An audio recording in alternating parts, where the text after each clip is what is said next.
Está entrando no ar o programa Jogo Limpo aqui na sua Imagem TV. Para nós é sempre motivo de muita alegria, muita honra receber a sua audiência e a sua companhia. Seja muito bem-vindo.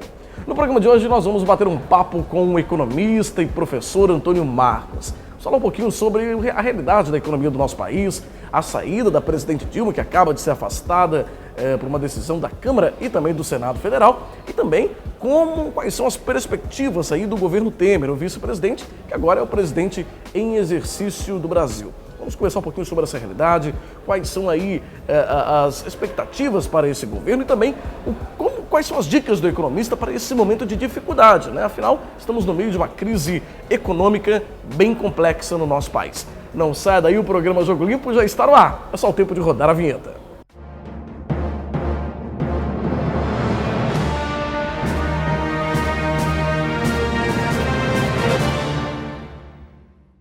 Muito bem, como nós anunciamos na abertura do programa, o meu entrevistado de hoje é o professor e economista Antônio Marcos. Professor, bem-vindo ao programa Jogo Limpo, uma alegria recebê-lo aqui. Muito obrigado pelo convite, é um prazer estar aqui com vocês. Obrigado, professor. Professor, que momento de turbulência política e econômica nós vivemos atualmente no nosso país, né? Momento de muita instabilidade, até muitas incertezas, eu penso.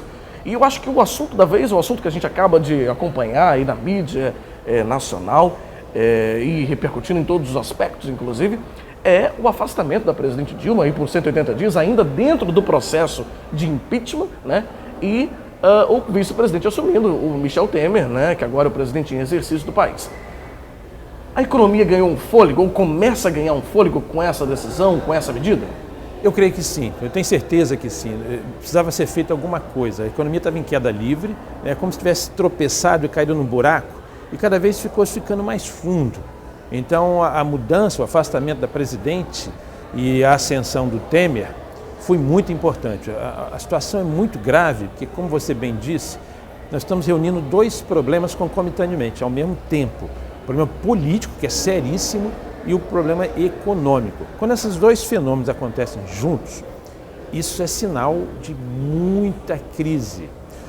Haja vista a questão da União Soviética, da antiga União Soviética, com a perestroika e a glasnost, que o Gorbachev tentou resolver ao mesmo tempo e deu no que deu um problema seríssimo para eles.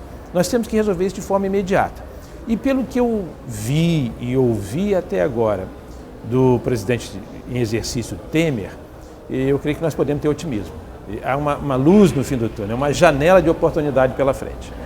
Professor, dentro dessas medidas que foram anunciadas, até de imediato, até mesmo pelo próprio ministro dele, que cuida da economia, né, o ministro Henrique Meirelles, quais dessas medidas que o senhor acompanhou também na imprensa, que o senhor acha que podem dar uma grande mudança, ou talvez seja o chave para essa mudança e para esse, vamos dizer assim, sair da recessão e entrar um pouco, voltar para o crescimento do nosso país, né? Eu creio que nós estamos começando a quebrar um paradigma também, de que o Ministério da Fazenda é mais importante do que o Ministério do Planejamento. O Romero Jucá, que está no Ministério do Planejamento, está dando um tom diferente. Quem deve conduzir as decisões da área econômica será o Ministério do Planejamento, que ele cuida do orçamento. E ninguém mais qualificado no momento, tanto do ponto de vista político quanto do ponto de vista técnico, do que o Romero Jucá. Então, é uma boa notícia. O planejamento ganha força, porque é no planejamento que está o orçamento. O orçamento é a autorização para o gasto. A Fazenda executa o gasto. Então, tendo o Meirelles em bastante sintonia com o Romero Jucá, a tendência de o que o Meirelles precisa fazer no gasto, no físico, no dinheiro, na arrecadação e cumprir o orçamento, tende a dar certo, deve ser uma forma de sucesso. Agora, são medidas muito impopulares. Já viu como é que elas são impopulares. Nós tivemos manifestações recentes da população, quando ele abordou a questão da Previdência, porque tem que rever o sistema previdenciário do Brasil, você não consegue conviver com quase 150 bilhões de déficit, ou seja, falta dinheiro na Previdência Social. E uma outra coisa também é na questão da redução dos ministérios. São duas medidas importantíssimas, eu acho até que podia reduzir mais os ministérios, acabar com um monte de gasto do governo, o governo ficar com o essencial, que é saúde, segurança, educação, e deixar a iniciativa privada, o mercado, cuidar dos restos, né, outra parte da economia. Mais setores, né? Mais setores que precisam de investimentos também. Então, eu creio que o Meirelles, se trabalhar em boa sintonia com o Romero Jucá, que é o ministro do Planejamento, e o planejamento ser maior, ser mais importante do que o da Fazenda, o sinal é excelente. Ou seja, como nós dissemos no início, voltamos para o início da abertura do programa até, ganhamos realmente um fôlego para a economia. A economia começa a ver essa situação toda com um dos olhos, principalmente quando você reduz gastos no próprio governo. Né? O governo ele acaba cortando na própria pele. Né? Exatamente, esse é fundamental, é um bom exemplo. Porque o que está acontecendo com o Brasil agora é que o investimento, por exemplo, do ano passado para cá, caiu 25%, um quarto. Sem investimento, nós não temos atividade econômica, não temos emprego, não temos renda e impostos para que o governo faça o que tem que fazer. Quem vai fazer esse investimento que está perdido? Bom, as grandes empresas brasileiras, as grandes investidoras, estão suspeitas de corrupção e impedidas. A Petrobras, que é uma empresa que investe muito, também está com uma situação muito difícil, ela vale 10%, 15% do que valia. Então, que mágica será essa? De onde nós vamos conseguir esse dinheiro para investimento? No mercado externo. Então, são os investidores internacionais da América Central, da América Latina, da Ásia, da Europa, dos Estados Unidos, é que vão fazer esses investimentos. Daí, mais uma notícia boa, colocar o José Serra no Itamaraty, no Ministério das Relações Exteriores. Não para fazer diplomacia, os diplomatas fazem muito bem isso, mas o José Serra tem uma boa formação em economia, tem uma boa articulação no mercado internacional e pode trazer esses investimentos estrangeiros. Para onde, né? Portos, recuperação de estradas, ferrovias, aeroportos, enfim, universidades que estão sucateadas. Então, esse investimento deverá ser no mercado internacional. E o Serra é uma boa pessoa para conseguir isso. Falou-se muito na imprensa, professor, sobre a equipe ministerial do governo Temer ser uma equipe de notáveis. O senhor concorda com essa observação? Eu tenho algumas restrições, alguns nomes, que eu creio que não estariam à altura de ocupar ministérios nesse momento. Mas eles são notáveis pelo seguinte aspecto, que agora o Temer precisa de celeridade, ele precisa de rapidez, não é pressa, ele precisa de velocidade. O apressado dá errado, ele precisa de velocidade. Essa velocidade vem de quem reúne condições técnicas, é um bom técnico, ou tem experiência, e reúne condições políticas. Então ele tentou fazer uma conjugação da pessoa que tem uma qualificação técnica por ser formado ou por ter experiência, e também tenha boa navegação no Congresso, que o Congresso vai ser essencial para todos nós. A velocidade quem dá é o Congresso, ele que aprova essas medidas ou não. Então, creio que com algumas restrições, nós temos um ministério bem montado, de início. Depois de colocar o carro para andar todo organizadinho, pode até eventual mudança acontecer. O senhor acredita numa mudança rápida dessa realidade, professor? Rápida, lógico que a gente sabe que isso não se dará de forma tão rápida. Mas vamos mudar a pergunta. Quanto tempo que o senhor acha que a gente precisa para o Brasil voltar, digamos assim, iniciar um novo rumo, né? Começar realmente a mostrar que mudou, que está diferente? As pessoas ficam até um pouco assustadas quando eu digo isso, 2019, 2020, mas o FMI confirmou isso. Hoje também o Samuel Pessoa, com um excelente economista, deu uma entrevista no jornal local dizendo que é 2018, 2019. Por que eu digo isso?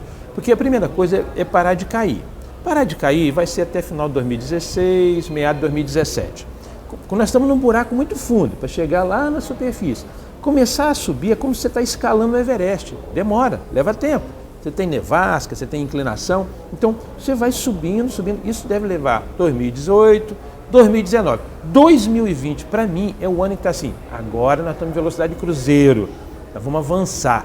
Acredito que até 2019 é um momento de recuperação e como se fosse um alpinista. Subir, escalar uma montanha imensa para chegar onde a gente precisa. Então, infelizmente, 2019, 2020. Isso, tudo dando certo. O que é tudo dar certo?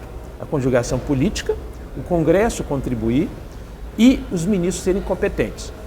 Não estou citando uma terceira componente, que é a população, que já me surpreendeu, até negativamente, questionando, não tem mulher no Ministério. Mas, gente, nós não temos que questionar se tem mulher ou não. Nós temos que questionar se as ações dos ministérios atendem as mulheres ou não. E não é só mulher, tem tanto segmento. Só para falar nisso, eu acho interessante o seguinte, nós tivemos uma mulher no comando do país, foi a Zélia Cardoso de Mello. Ela congelou a poupança das mulheres.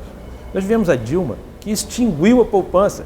Foram 54 bilhões a menos na poupança. Então não é ter mulher ou não, é que ações são direcionadas aos direitos das mulheres, aos direitos das etnias. Então isso é que é fundamental, é a consequência. Professor, a gente vai para um rápido intervalo, né? E já nós vamos voltar e vamos continuar conversando sobre economia, porque economia rende bastante assunto, né, professor? Muito, Principalmente nesse momento de dificuldade que a gente vive no nosso país. A gente vai para um rápido intervalo e já a gente volta. Vamos continuar aqui conversando com o professor e economista Antônio Marcos. Não sai daí, o programa Jogo Limpo já está de volta.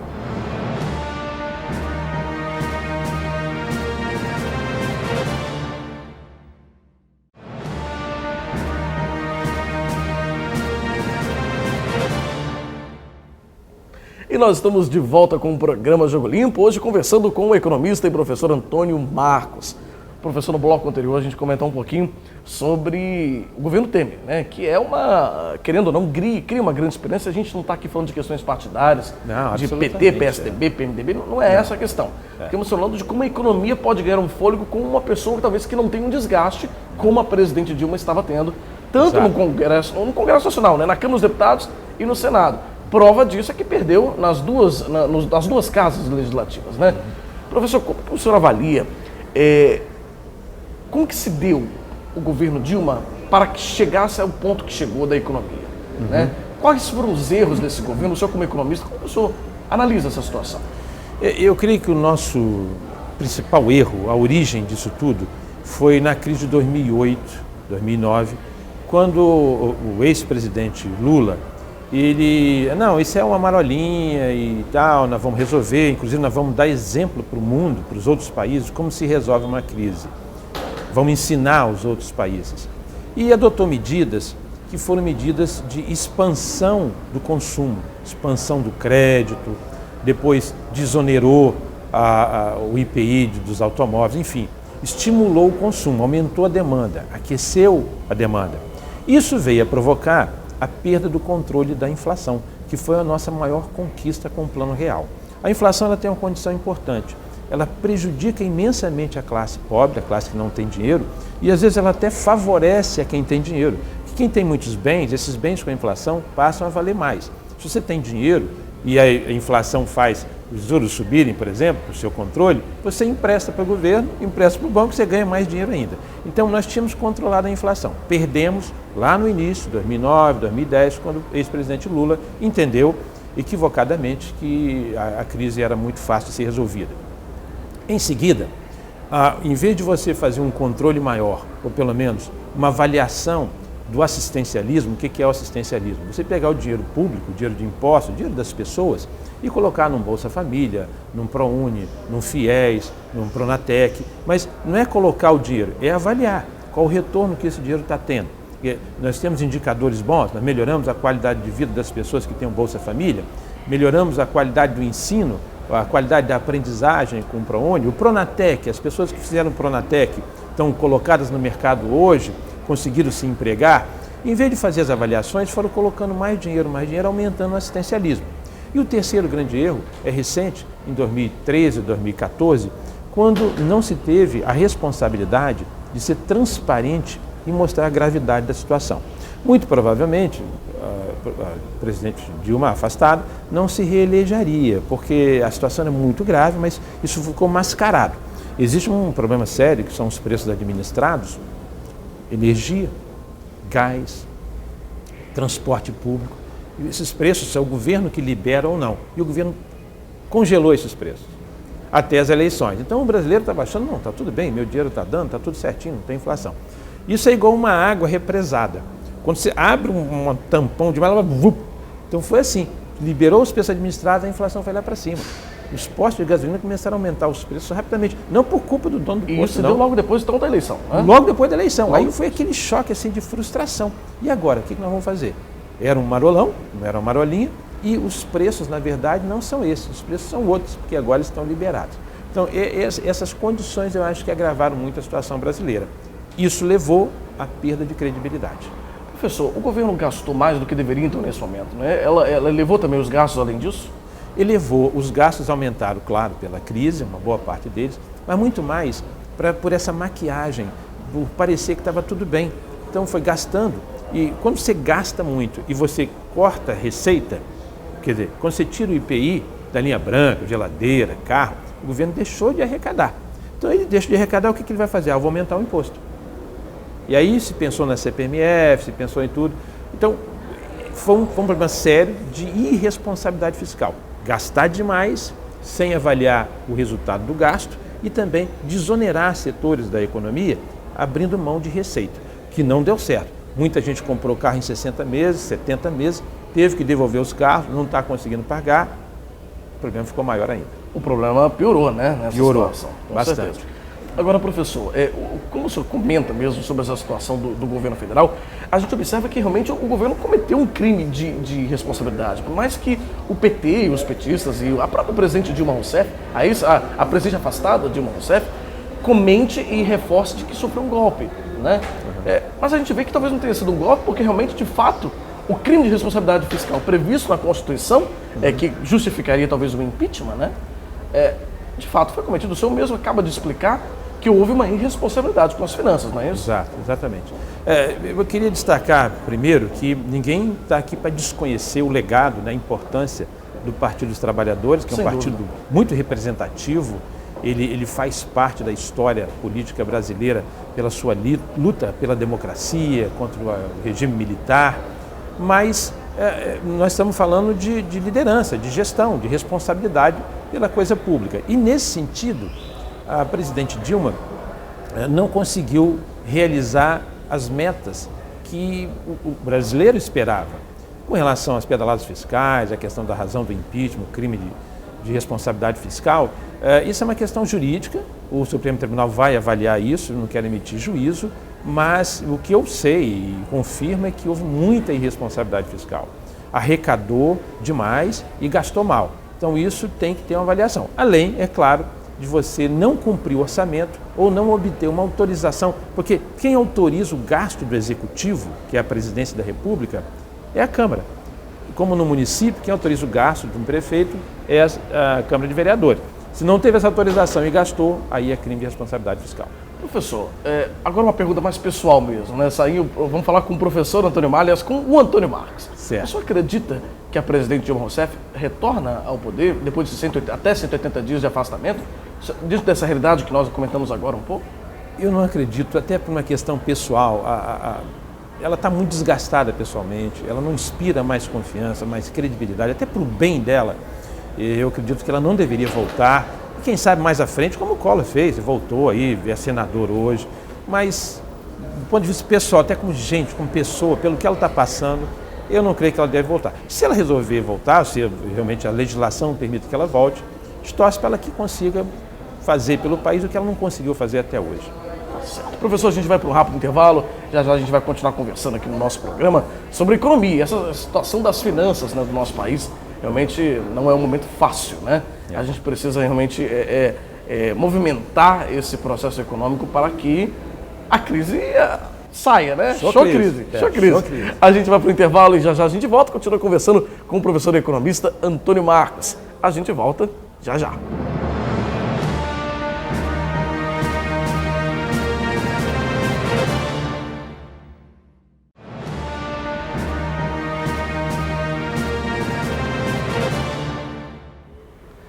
Nós estamos de volta com o programa Jogo Limpo, hoje conversando com o professor e economista Antônio Marques. A gente fala um pouco, né, professor, sobre essa realidade que a gente vive de crise política, crise econômica. Aliás, como essas medidas, né, que o novo governo está aí, o governo Temer, que acaba de assumir, pode ajudar a melhorar a economia do país, não é verdade? Exatamente. Durante a nossa conversa aqui, professor, o senhor falou um pouco sobre as relações internacionais, né? Como que essas relações, a construção dessas relações pode ajudar o país a sair mais rápido da crise, não é isso?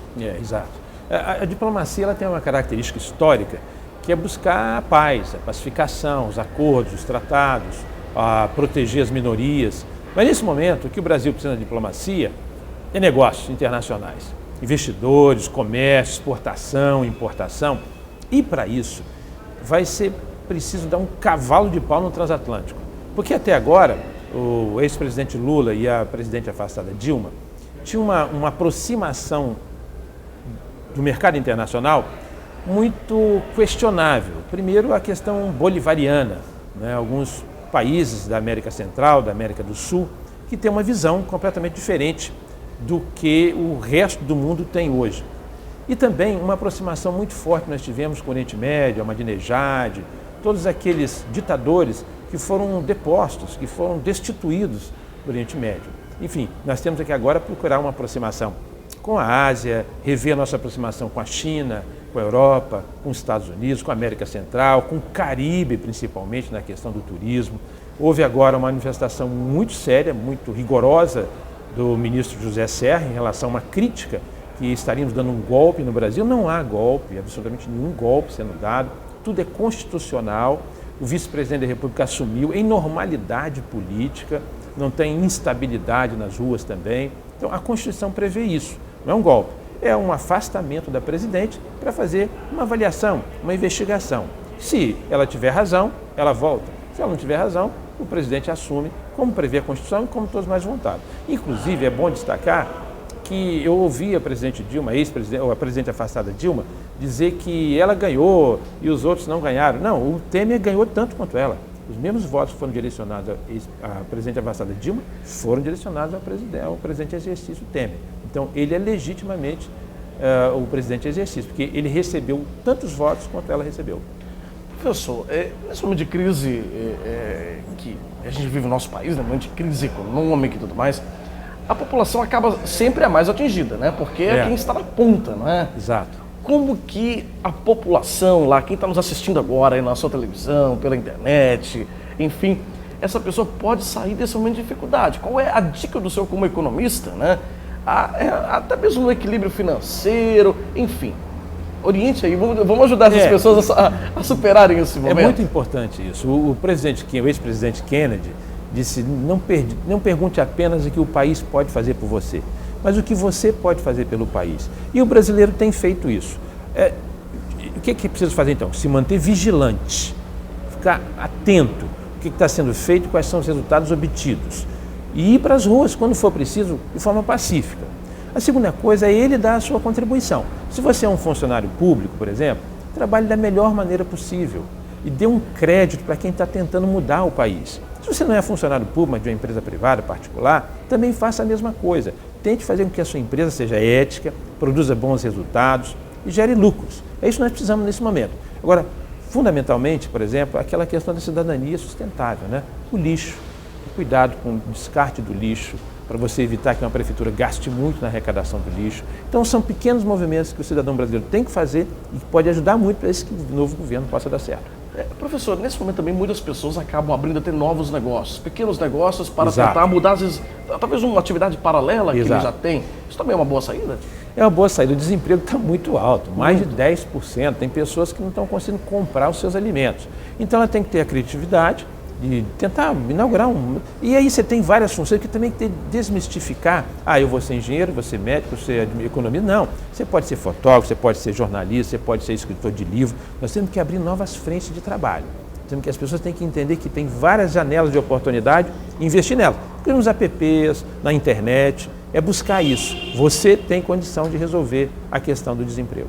Professor, ainda dentro dessa linha que nós estamos conversando, cresce muito também o trabalho informal, né? Esse mercado informal. As pessoas que, como o senhor disse, que começam a fazer outra atividade, existe até a possibilidade de se tornar MEI, né? Aquele microempreendedor individual. Exato. São 1001 possibilidades, né? De não ficar parado na crise e só chorando, né? Exatamente.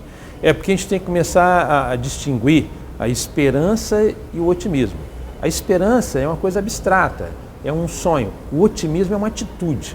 Você só consegue concretizar aquela esperança que você tem se tem o otimismo como atitude. Esse otimismo vem do trabalho. É o trabalho que dignifica as pessoas. E que nós temos que acabar também com o preconceito do informal. Eu costumo viajar, como muita gente viaja também. Você vai na Praça São Marco, em Veneza, está cheio de pessoas informais. Você vai em Nova York, está cheio de pessoas informais também. O informal, ele está tentando arrumar uma renda para ele. E isso pode contribuir para o país. Então nós temos também que arrumar maneiras, o poder público, né, como o município, o Estado e a União, de apoiar essa informalidade que é sadia. Aí pode ser o microempreendedor individual, novas formas da pessoa contribuir com o trabalho dela, mas sendo informal, orientação pelo SEBRAE. Então, a informalidade, nesse momento, ela é necessária, porque as pessoas estão buscando uma maneira de conseguir a sua renda e manter a sua família e a si próprio. Professor, está encerrando, nosso tempo já está quase terminando, mas um momento de otimismo, vamos deixar uma mensagem de otimismo para o nosso telespectador em relação à economia. Será que os próximos dias, próximos meses próximos anos serão realmente de melhoria, né? E a gente torce para que seja assim. Com certeza, eu acho que nós temos que estar muito otimistas. Nós tivemos um exercício de democracia muito forte, que foi você conseguir o impeachment de uma pessoa que está suspeita, que você está fazendo investigação. Isso é força democrática. Manter as instituições funcionando, o Ministério Público, o Supremo Tribunal Federal. Então isso é um momento de otimismo mesmo, de a gente acreditar que vai funcionar, que vai dar certo. A gente tem que fazer a nossa parte. O governo faz a parte dele e os empresários fazem a parte dele. É isso. E é um momento de otimismo, nós demos um belo exemplo para muitos países do que é a democracia. A democracia é você eleger a pessoa e, se ela não corresponde ou está suspeita, tirar essa pessoa. Essa é a forma democrática. Democrática, isso é otimismo, o trabalho, que é fundamental para todos nós. E o brasileiro é guerreiro. Ele já passou por situações muito complicadas e venceu. Então, nós vamos torcer que vença mais uma. Professor, encerrando aqui a nossa última pergunta até. Nós não comentamos sobre a relação política aí entre o novo presidente, né, Michel Temer, a Câmara e o Senado. Você acredita nessa relação, na construção de um bom relacionamento entre esses três poderes? Acredito sim, porque apesar de não ser o Ministério dos Sonhos que a gente queria, pessoas talvez mais técnicas, mas ele conseguiu conjugar as forças políticas. Então ele dividiu a responsabilidade dele. Olha, eu sou o presidente, mas não sou autoritário, não sou arrogante. A responsabilidade está com você, que é a Câmara de Deputados, e está com você, que é o Senado. Nós estamos juntos nesse barco aqui. Vamos navegar para águas melhores. Então, ele foi muito inteligente nisso.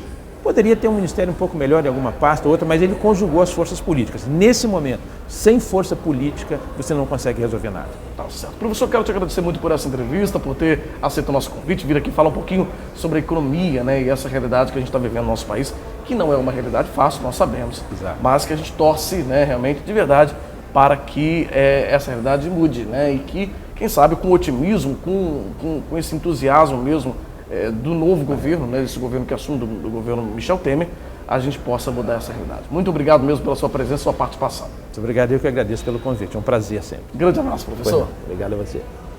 E a gente encerra aqui o programa Jogo Limpo de hoje. Obrigado pela sua audiência, pela sua companhia. Lembrando que o nosso programa inédito é exibido todas as quartas-feiras, às 7h30 da noite. Temos ainda 2 reprises diárias, às 11h30 da manhã e 7h30 da noite. Também transmissão simultânea pela internet. O endereço é imagem.tv.br/ao vivo. Obrigado pela audiência, pela companhia. Até quarta-feira da semana que vem. Tchau, tchau.